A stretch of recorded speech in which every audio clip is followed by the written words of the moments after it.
नमस्कार। आज का हमारा लेक्चर है रिगार्डिंग द एड्रेनर्जिक सिस्टम। हमने previously parasympathetic system, acetylcholine, cholinergic system को फिनिश किया। अब उसके बाद है सिंपैथेटिक सिस्टम। एड्रेनर्जिक सिस्टम को आप सिंपैथेटिक सिस्टम भी बोलते हो, ठीक है।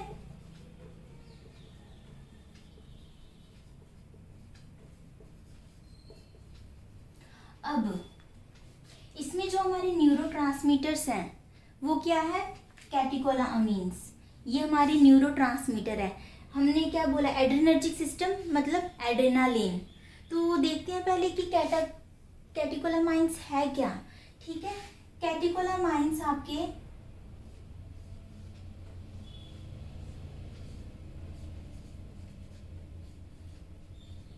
ये क्या आपका कैटिकोल, ठीक है। ये हमारा कैटिकोल जिसका नाम अगर आप बोलो तो डाईहाइड्रोक्साइल फिनाइल रिंग, यही है, ठीक है। अगर इनमें कैटिकोल जो है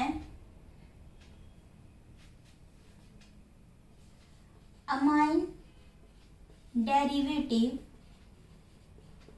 of catechol is called catecholamines, ठीक है। इनमें कौन कौन से न्यूरोट्रांसमीटर आ जाते हैं वो देखते हैं। एक तो है हमारा एड्रेनर्जिक, एड्रेनालिन बोल देते हैं, एड्रेनालिन, जिसे आप क्या भी बोलते हो? एपिनेफ्रिन, ठीक है। ये दोनों नाम याद रखने हैं आपने, एपिनेफ्रिन। सेकंड है नोर एड्रेनालिन, जिसे आप क्या बोलते हो? नोर एपिनेफ्रिन। ये दोनों नाम हो, ये आपको पता होने चाहिए कि ऐसे कंफ्यूज मत हो जाना कि क्या दिया है। और थर्ड हमारा है डोपामीन, ठीक है। ये हमारे कैटेकोलामाइंस है जो हम एड्रेनर्जिक सिस्टम में पढ़ेंगे और इनके थ्रू ही एड्रेनर्जिक सिस्टम अपना रिस्पॉन्स शो करता है। और एक बात है, सिंपैथेटिक सिस्टम हमने देखा था, पैरासिम्पैथेटिक सिस्टम वर्क कर रहा था रेस्ट और डाइजेस्ट। जब हम रेस्ट में होते हैं तब बॉडी की कंडीशन कैसी होती है और कौन सा न्यूरोट्रांसमीटर रिलीज होता है, एग्जैक्टली। और यहाँ पे ये कंडीशन है फाइट और फ्लाइट की। फाइट और फ्लाइट मतलब जब आप अपने आसपास कोई डेंजरस महसूस करते हो या फिर आप स्ट्रेस में होते हो, ठीक है, तो उस टाइम पे कौन से जो न्यूरोट्रांसमीटर है रिलीज होते हैं और हमारी बॉडी में जो भी रिस्पॉन्सेस आ रहे होते हैं किस वजह से आ रहे होते हैं, ठीक है। तो इस वजह से हम एड्रेनलिन और नोर एड्रेनलिन को स्ट्रेस हार्मोन भी बोलते हैं, क्योंकि जब हम स्ट्रेस की कंडीशन में होते हैं उस टाइम पे भी ये हार्मोन रिलीज होते हैं, स्ट्रेस हार्मोन, ठीक है। तो ये बेसिक सी चीज़ें हैं कैटेकोलामीन्स के बारे में और इनके अंडर जो आपके न्यूरोट्रांसमीटर आ रहे हैं। अब हम देखेंगे कि इनकी सिंथेसिस, स्टोरेज, रिलीज किस तरीके से होता है, ठीक है।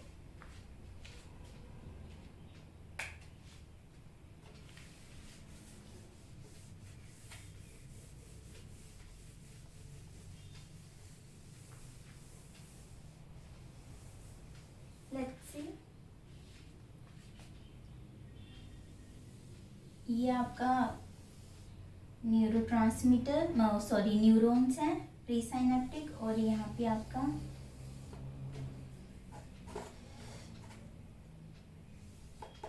ठीक है, ये आपका हो गया प्री साइनेप्टिक न्यूरॉन और ये आपका पोस्ट साइनेप्टिक। साइनेप्टिक क्यों बोलते हैं पता होगा, ये वाली जो जगह है जहाँ पे कम्युनिकेशन हो रही है वो एरिया पे साइनेप्सिस है, ठीक है। साइनेप्स हो रहे हैं, ये दोनों यहाँ पे कम्युनिकेट कर रहे हैं एक दूसरे के साथ, और इस खाली जगह को हम साइनेप्टिक क्लेफ्ट भी बोलते हैं।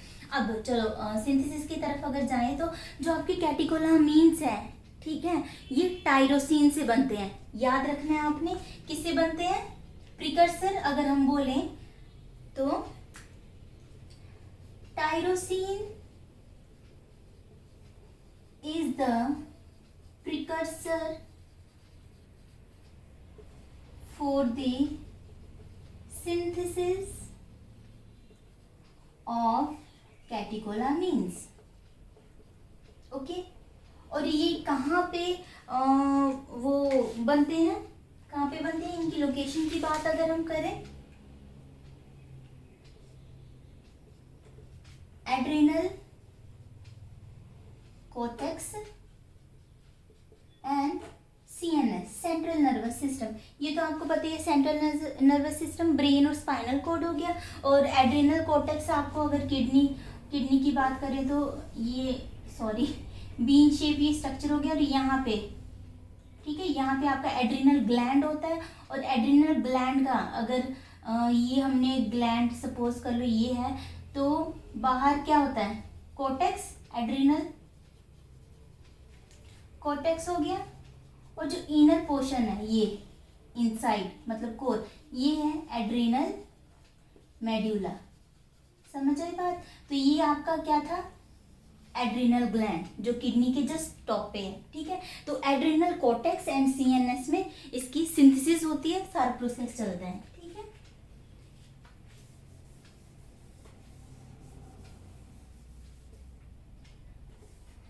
अब हम देखते हैं, ये हमारा टायरोसिन आया, ठीक है, यहाँ से, और यहाँ से क्या आया, टायरोसिन एंड सोडियम। ओके, अब टायरोसिन जो है आपका, यहाँ पे हाइड्रोक्सिलेशन स्टेप है, टायरोसिन की हाइड्रोक्सिलेशन होती है। ठीक है, तो उसके बाद हमारा बनता है डोपा। ठीक है, डोपा के बाद हमारा क्या बनता है, डोपामीन। अगर डोपा की फुल फॉर्म की बात करो तो डाईहाइड्रोक्सी फिनाइल एलेनिन। ठीक है, और आपको और एक चीज पता होनी चाहिए, वो ये कि इसकी सिंथेसिस में जो रेट लिमिटिंग स्टेप है, यहाँ पे जब हाइड्रोक्सिलेशन होती है टायरोसिन की और वो डोपा में कन्वर्ट होता है, that is the rate limiting step. मतलब hydroxylation of tyrosine is the rate limiting step. ये जो छोटी छोटी बातें हैं, ये कहाँ से बन रहा है, इसका प्रिकर्सर क्या है, रेट लिमिटिंग स्टेप क्या है, ठीक है, ये सारी चीजें आपकी सिंथेसिस में आती हैं। बायोकेम का पोर्शन है, पर मैं यहाँ पे थोड़ा थोड़ा बता रही हूँ कि ये बहुत इंपॉर्टेंट क्वेश्चंस हैं जो पूछ लेते हैं। ठीक है, आपके कॉम्पिटिशन एग्जाम में या फिर आपके नॉर्मल जो कॉलेजेस में एग्जाम होते हैं उसमें। ठीक है, तो अब डोपामिन बन गया, तो क्या होगा, यहाँ पे हमने नॉर्मल जो प्रोसीजर है हमने देखा ही है। यहाँ पे बहुत सारे ऐसे वेसिकल्स हैं, तो इसकी अपटेक हो जाएगी। ठीक है, अगर हम हेडिंग दें तो पहली जो हेडिंग हमारी जाएगी वो है सिंथेसिस ऑफ डोपामिन, या फिर आप बोल दो कि लास्ट में नोरेपिनेफ्रिन। ठीक है, नोरेपिनेफ्रिन। यहाँ पे बता दूं, जब आपका डोपामिन बनता है, ठीक है, वेसिकल्स में अपटेक हो जाने के बाद डोपामिन में से आपका एपिनेफ्रिन बोल लो या एड्रेनालिन बनता है, एड्रेनालिन बनता है, और उसके बाद नोरेड्रेनालिन बनता है, नोरेपिनेफ्रिन बनता है। हाँ, वही बात हुई, नोरेपिनेफ्रिन। ठीक है, जब वेसिकल में अपटेक हो जाती है उसके बाद, तो ये सारे एक दूसरे से ही बनते रहते हैं, ऐसे होता है। तो यहाँ पे डोपामिन आ गया, चाहे आप डोपामिन बोल लो, चाहे आप नोरेपिनेफ्रिन बोल लो, नोरेपिनेफ्रिन। ठीक है, तो सेकंड स्टेप हमारा क्या आ गया, uptake of norepinephrine to the vesicle. ठीक है, अब हमें पता है यहाँ पे कैल्शियम चैनल है हमारा। ठीक है, तो जब भी आपका नर्व इम्पल्स आया, हमने देखा था एक्शन पोटेंशियल तभी जनरेट होता है जब आपका नर्व इम्पल्स आया। उसके बाद क्या होगा, यहाँ से आपका ये कैल्शियम चैनल है, जब कैल्शियम आएगा यहाँ पे इसे कॉन्ट्रैक्ट करेगा। कैल्शियम का काम ही ये क्या है, कॉन्ट्रैक्ट करना। तो आपका वेसिकल इधर आएगा, जितने भी वेसिकल्स है ये एंड साइड पे आ जाएंगे और आपके नोरएपिनेफ्रिन को रिलीज कर देंगे। नोरएपिनेफ्रिन,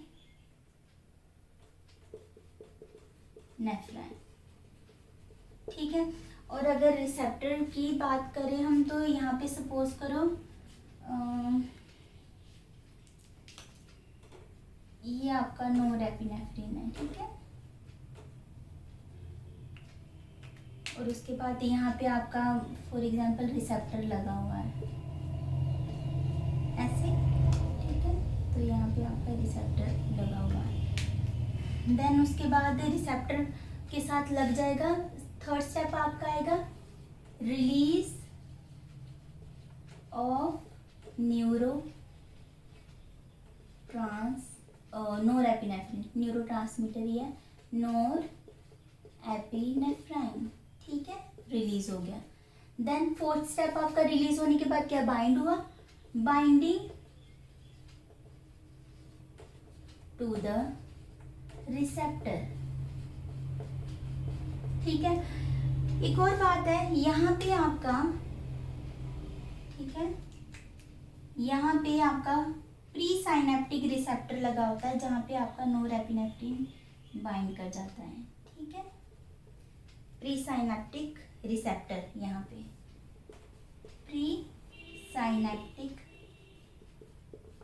रिसेप्टर।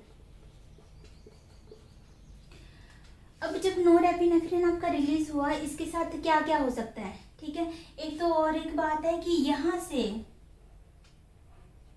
आपका जो नोरएपिनेफ्रिन रिलीज हुआ है, ठीक है, रिसेप्टर के साथ कुछ अमाउंट ऑफ आपका नोरएपिनेफ्रिन रिसेप्टर के साथ बाइंड हुआ और कुछ की जो है अपटेक हो गया, अपटेक, ठीक है। तो क्या हो जाएगा फिफ्थ स्टेप, अपटेक ऑफ नोरएपिनेफ्राइन, ठीक है, ये स्टेप हुआ। और क्या होगा, रिसेप्टर के साथ बाउंड हुआ, कुछ यहाँ पे लगा। और थर्ड क्या हुआ, मेटाबॉलिज्म, मेटाबॉलिज्म। इसकी मेटाबॉलिज्म कौन कौन करेगा, दो एंजाइम है आपके जो मेटाबॉलिज्म करेंगे इसकी। एक तो है आपका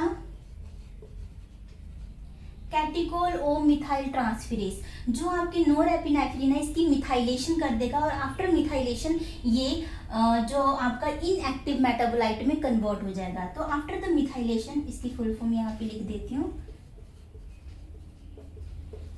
कैटिकोल ओ मिथाइल ट्रांसफेरेज, ठीक है, ये एंजाइम है।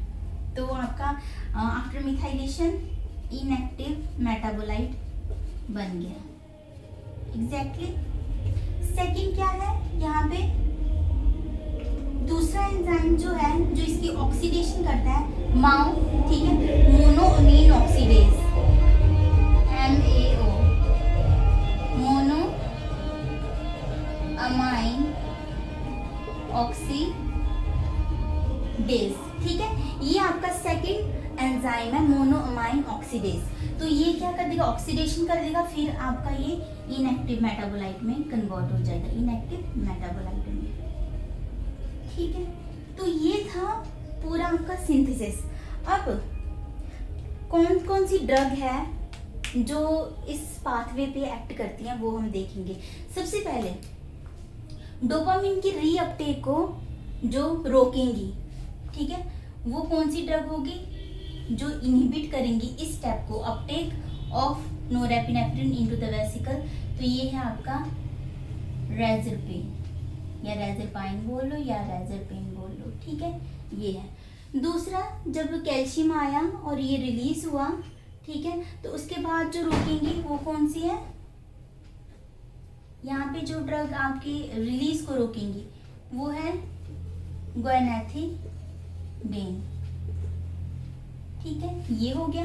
एंड उसके बाद मेटाबॉलिज्म भी हो रहा है और रीअपटेक भी। रीअपटेक की बात करते हैं, जो नोरएपिनेफ्रिन के रीअपटेक को रोकेंगी, मतलब यहाँ पे हमने ग्वानाथिडीन को देख लिया और अपटेक, रीअपटेक, रीअपटेक को जो दवाई रोकती है वो हम बोलते हैं SNRI। क्या है इसकी फुल फॉर्म? SNRI की जगह नहीं है, इसे रब कर देती हूँ मैं। SNRI सिलेक्टिवली नॉरएपिनेफ्रिन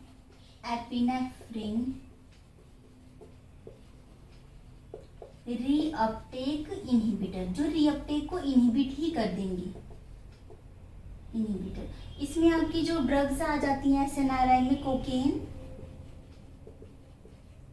ठीक है, और आइमिप्रामिन, ये ड्रग हैं जो रीअपटेक को रोकती हैं, इनहिबिट करती हैं, यहाँ पे एक्ट करेंगी ये दवाई, ठीक है, रीअपटेक पाथवे को।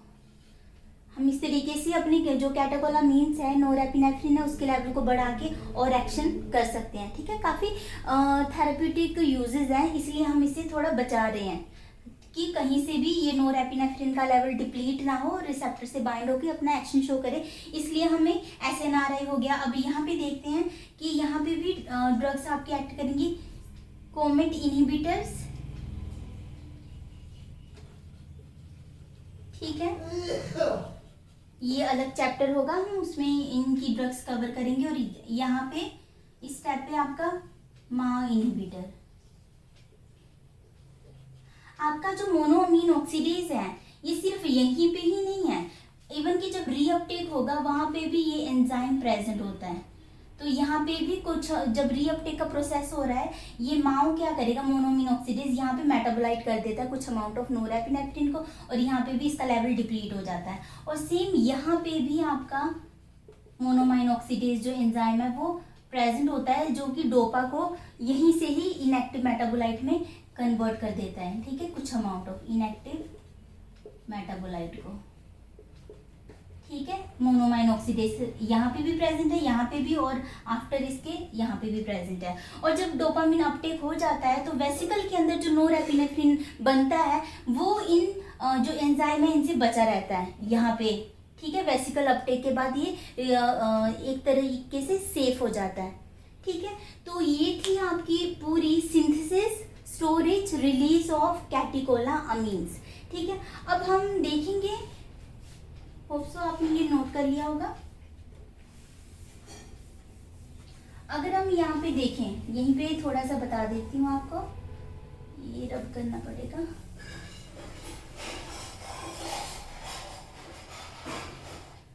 इनका एक्शन किस तरीके से होता है अगर हम बात करें तो यहाँ पे कौन कौन से रिसेप्टर प्रेजेंट हो सकते हैं। अल्फा रिसेप्टर भी हो सकता है, जैसे कोलिनर्जिक में हमने देखा था मस्क्यूरेनिक एंड निकोटिनिक रिसेप्टर, है ना। तो यहाँ पे अल्फा एंड बीटा रिसेप्टर्स होते हैं।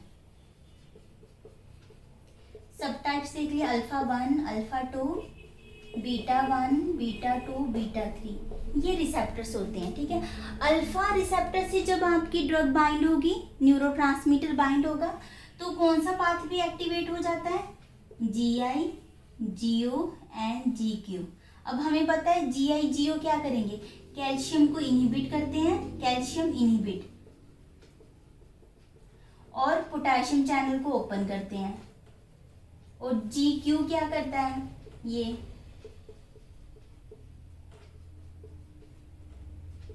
फोस्फोलाइपेज C पाथवे को एक्टिवेट करता है, ठीक है। अगर आपको इन पाथवे के बारे में नहीं पता है तो ट्रांसडक्शन पाथवे पे अलग चैप्टर बना हुआ है, वहां पे जाकर आप देख सकते हो। उसके बाद अगर बीटा रिसेप्टर्स की बात करें, अगर आपका जो नॉरएपिनेफ्रिन है, न्यूरोट्रांसमीटर बीटा रिसेप्टर से बाइंड हुआ है तो वो एक्टिव करेगा GS को। तो कौन सा पाथवे एक्टिवेट होगा, एडिनिलाइल साइक्लेज। और यहाँ पे क्या होगा, कैल्शियम जो है, कैल्शियम चैनल ओपन होता है, कैल्शियम का लेवल अपटेक हो जाता है, बढ़ जाता है, ठीक है। तो ये आयन चैनल्स के थ्रू अपना इफेक्ट शो करते हैं, ठीक है। पोटेशियम चैनल ओपन करके, कैल्शियम चैनल ओपन क्लोज करके, तो ये GI GO GQ in case of alpha receptor and GS in case of beta 1, beta 2, beta 3 receptor.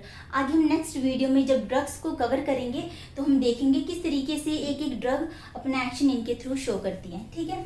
अब लास्ट हम एक चीज देख लेते हैं, वो ये कि ओवरऑल फार्माकोलॉजिकल इफेक्ट देखते हैं, ठीक है। सिंपैथेटिक, फर्स्ट हमने बात की फाइट और फ्लाइट, जो आपने कोलिनर्जिक सिस्टम में किया था उसका ऑपोजिट यहाँ पे होगा, वो पैरासिम्पैथेटिक, ये सिंपैथेटिक सिस्टम। फाइट और फ्लाइट के केस में क्या होगा, पहली बात तो इसके जो नर्व्स हैं, ठीक है, जो न्यूरॉन्स जा रहे हैं वो शॉर्ट होते हैं, तो इसका जो एक्शन होता है काफी जल्दी आ जाता है, ठीक है, इंस्टेंट एक्शन, क्योंकि इसके जो नर्व्स हैं जिस पाथ से जा रहा है वो छोटे हैं, ठीक है। अगर हम एसिटाइलकोलिन की बात करें वहाँ पे लॉन्ग नर्व्स थे, न्यूरॉन्स थे, तो उसकी वजह से क्या हो रहा था, ज़्यादा टाइम लग रहा था उनके एक्शन को शो होने में। और यहाँ पे आपकी जो जीआईटी सिक्रीशंस हैं वो सारी डिक्रीज हो जाती हैं। जीआईटी सिक्रीशन बोल लो, चाहे लैक्रिमिनल सिक्रीशन बोल लो, ठीक है, और या सलाइवा, जहाँ जहाँ से भी जो सिक्रीशन हो रही है वो डिक्रीज हो रहा है। हमने सिंपैथेटिक पैरासिम्पैथेटिक में इंक्रीज हो रहा था, यहाँ पे डिक्रीज हो रहा है सब कुछ।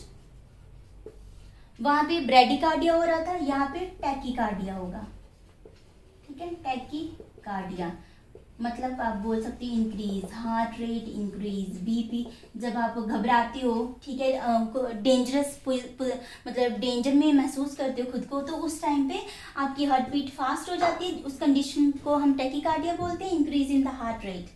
देन उसके बाद अगर बात करें तो हमने कोलिनर्जिक सिस्टम में देखा था एक निमोनिक की तरह, आपको बताया था कि बल्लू प्यूपल लव बल्लू, ये निमोनिक एक छोटा सा था, क्योंकि वहाँ पे सारे जो थे वो रिलैक्स ही कर रहे थे रेस्ट एंड डाइजेस्ट के केस में, और कुछ ही थे जो कॉन्स्ट्रिक्ट कर रहे थे। यहाँ पे ऑपोजिट हो जाएगा, ठीक है, तो इन्हें याद रखनी। प्यूपिल यहाँ पे अब सारी चीजें कॉन्स्ट्रिक्ट ही कर रही है, तो प्यूपिल यहाँ पे रिलैक्स कर जाएगा, मतलब डायलेट हो जाएगा, ठीक है। तो ये कौन सा एक्शन शो करेगा, माइड्रियासिस का, ठीक है। लंग्स यहाँ पे वो भी रिलैक्स हो जाएंगे। तो इसी वजह से हमारी जो सिंपैथेटिक ड्रग्स है, हम इन्हें ब्रोंकोडायलेटर के केस में, एस्थमा के केस में यूज करते हैं, ठीक है। लंग्स रिलैक्स हो जाते हैं, मतलब bronchodilation. And next bladder, जो आपका यूरिनरी ब्लैडर है वो क्या कर जाएगा, वो भी रिलैक्स हो जाएगा यहाँ पे, ठीक है। ये तीनों चीजें रिलैक्स रहेंगी यहाँ पे, बाकी सारा कुछ जो है वो, जैसे आपका ब्लड वेसल्स हैं वो कॉन्स्ट्रिक्ट कर जाएंगी, ब्लड वेसल कॉन्स्ट्रिक्ट, जो हम बोलेंगे वेजो कॉन्स्ट्रिक्शन,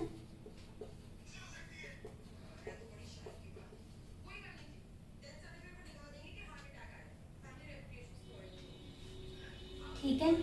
तो ये सारे हैं जो सिंपैथेटिक सिस्टम में हमें एक्शंस देखने को मिलेंगे, ये सारे एक्शंस हम देखेंगे। तो आपकी ऑलमोस्ट सारी ड्रग्स ये एक्शन शो करने वाली हैं through alpha and beta receptors, ठीक है। होप सो आपको ये सारी चीज़ें समझ आई हों, क्योंकि एड्रेनर्जिक सिस्टम को स्टार्ट करने से पहले अगर ये आपका बेस क्लियर होगा तो आपके लिए बहुत ईजी होगा चैप्टर कवर करने के लिए। अगर कोई प्रॉब्लम होगी, इशू होगा, कोई चीज़ समझ ना आई हो तो कमेंट बॉक्स में बताना, मैं आपकी जो भी क्वेरी होगी उसे ज़रूर रिजॉल्व करूँगी, ठीक है। Thank you.